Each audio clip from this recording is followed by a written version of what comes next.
Now we're live. Hi, everybody. Oh, welcome for the ride already. Internet connection problem. So if I drop off again, I will be right back. So everybody, welcome Deb H, Purple Elephant. Thank you for coming. Thank you for having me. And of course, perfect timing for my very first Spirit of Color segment. I invited Deb because she obviously loves the color purple and all the, little variations of purple Yes. um, that are, colors that are within purple. And thank you for joining me on this brand new start for me. I'm really super excited. Well, thank you for inviting me, and I'm honored to be the first, represent the first color. And wow, the amount of information just on violet alone. Um, Yes. So just want to say quick hello to everybody that's popping in. Sherry H, Voices from the Swamp. She was here first. Hello, Yeah. Sherry. Thank you always for your support, sweetheart. We got Lisa Rhodes. We have Jules Niner. Hello. Everybody's getting into the Halloween vibe. Oh, I forgot I was going to put my little horns on. I don't know if I should now. Maybe it's too late. Miss Ivana. Hello, Miss Ivana and flowing. So everybody coming in, just so you know, I got kicked off already, but I'm just going to move forward. And just before we went live, I was going Yes. to ask Deb if she had anything written down that she found interesting about the color violet, because you're my guest.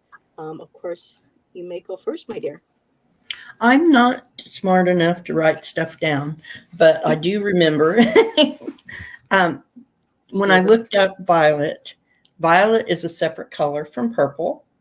It's the lowest color we can see on the color spectrum, There we go. and it's between blue and ultraviolet. But purple, which is a separate color, is made from blue and red. Yep. And almost all artificial violet, such as on television, on our computers, digital, all of that is made by combining blue and red into and getting a shade of purple that's very close to violet. Hmm. Well, I have this book. I was starting to tell Deb about this book backstage. Now, when I lived in Arizona, I was up in Flagstaff. 2006, they came out with these series of books. And this one I grabbed is called Healing with Crystals and Chakra Energies. And it's by Sue and Simon Lilly. They are a husband and wife healing duo team. I believe they're still based in the UK, and they just broke this down beautifully into crystals and their colors, the colors themselves, color healing, different modalities. I mean, they did not skip on anything, and the information they put in here, I can't believe the book is what, 15, 16 years old already, and it's still so prevalent. And to tap in what Deb was saying about the red and the blue, it actually said they said with how violet works, and it says red is the focusing, concentrating, dynamic, and activating energy, while the blue is a cool, quietening, and expansive energy. So violet brings a new dynamism to the unfocused expansion of blue and the stabilizing energy to the frenetic activity of red, which brings a beautiful balance that, when tapped into properly, connects us to the color that connects to spirit, Yes. to the unseen. And it allows, and the red also allows for more creative qualities to emerge from the blue. So violet is associated with the imagination and with inspiration. And of course, with the positive, you're going to have a little bit, you have to have a negative. And I don't really like using negative as in, well, it can be a negative trait, but there has to always be balance. So the negative is just as important as the positive. For And it said balance. with some people, violet, if they don't contain the energy properly, can lead to narcissism, living in fantasy. Um, I like how they used it. They said, imagination transforms into fantasy, and inspiration becomes fanaticism. So we are constantly having to, you know, be in that balance and making sure that our other chakras, our energy, are in a constant state of balance so that we don't go off too much to the one side and then more off to the other. Exactly. And be, And I think it's interesting too, with what you said, that blue and red are at opposite ends of the color spectrum. yep. So you kind of do get the balance hmm because they come together and form something completely new. yep. And what they also said in the book, I'm trying to find where I highlighted it. It says, and this is really cool, a combination of blue and red in the violet can be seen both as a completion and as the beginning of another cycle.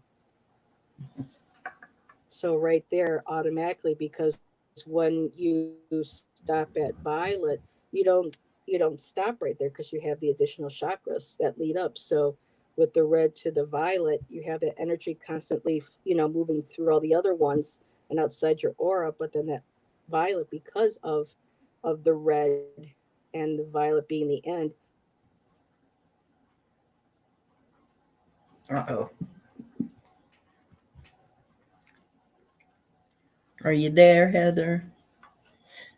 Well, while we wait for Heather, I'm going to just share with you a couple of things that I have around me that are my regular things that I work with. My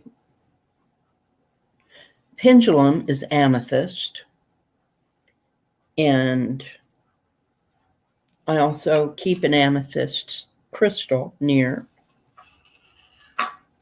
She did freeze, Sherry. She'll be back in just a second. So as soon as she realizes and her internet works out, she'll be back. And a while back, I made a set of rune stones, and one of the bags that I use, that I keep them in, is predominantly violet or purple, but it also has the red and the blue in it too. So, and I am purple elephant. You guys know that. So I have a purple elephant, and it's a little bank that I just found in some little store, and I thought I had to have it. Earth and divine healing. Yes, absolutely. I can't answer you from StreamYard, but I can see your comments. So, I can't type in an answer. So you know what I mean. So, and I keep purple things around me, as you could probably see. So, and I dye my hair purple. I wear purple as often as I can. My drinks in a purple, and my phone is purple. And so I keep as much violet or purple around me as I can, and I burn lavender incense for cleansing. Purple and green actually really go together, flowing. I like that combination, and I have it. Okay, she's saying she can't get back into the stream. Oh, Heather, if you can hear me, go to your email. I sent you an email telling you how to get back in if you got booted out of StreamYard. Go into the email that you sent me with the link, and use the link you sent me to get in, and it'll bring you right back here. Because this happened to me before. Okay, Flowing says, when my nieces were young, they would say, Auntie, you're going to wear a purple wedding dress. I would love a purple wedding dress. Send you those instructions, I will. I'll send you those instructions, Sherry. It's really easy. When you send somebody an email with a link in it for your show, make sure you save that email, because you can go back to that email and use that link to get back into your show if you get booted out of StreamYard. It's really easy. I had to figure it out because I had internet problems a couple of weeks ago and could not get back into StreamYard. And then I remembered there was a link.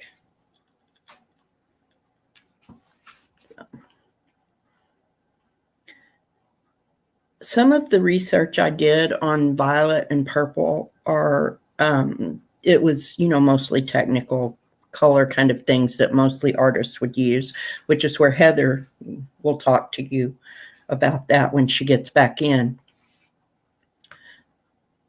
But a lot of it is that it's always been an important color because it was expensive to make.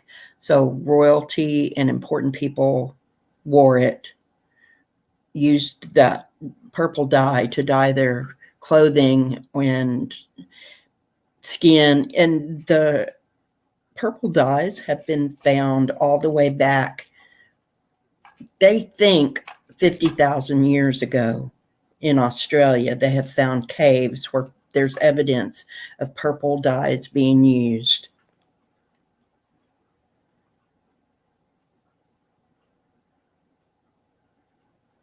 Okay, I'll just tap dance till you get here, Heather.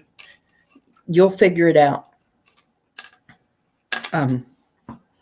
So the purple dyes they found in Australia, they think are the oldest ones, but they have found evidence of purple dyes being used 35,000 years ago. So it's one of the earliest dyes that men made.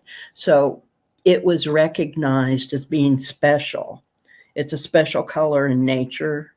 So it's a special dye. And all cultures, all of the ancient civilizations found a way to make purple, either by using minerals or berries or whatever they had at hand, or like sea urchins they can use to make purple. And through the ages, it's been seen as something very special. Royalty wore it. After it fell out of style with royalty, it was still in style with the clergy and with professors of learning institutions and people who held high positions would dye their robes purple, and it would show that they were. It's not letting you come in. Wow. Well, do you want to do it over? Do you want to start over? We could do that if you'd like. And you just make a new link and send me a link.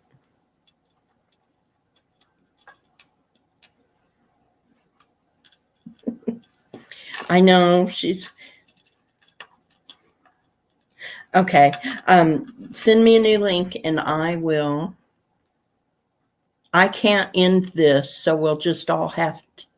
I can leave the room, but it'll still be going on. So You guys will just have to follow us, okay?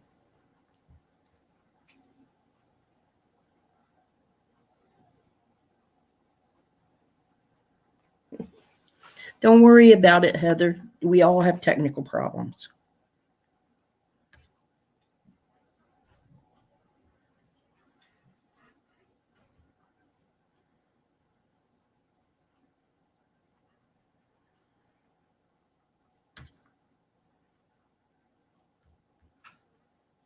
Okay.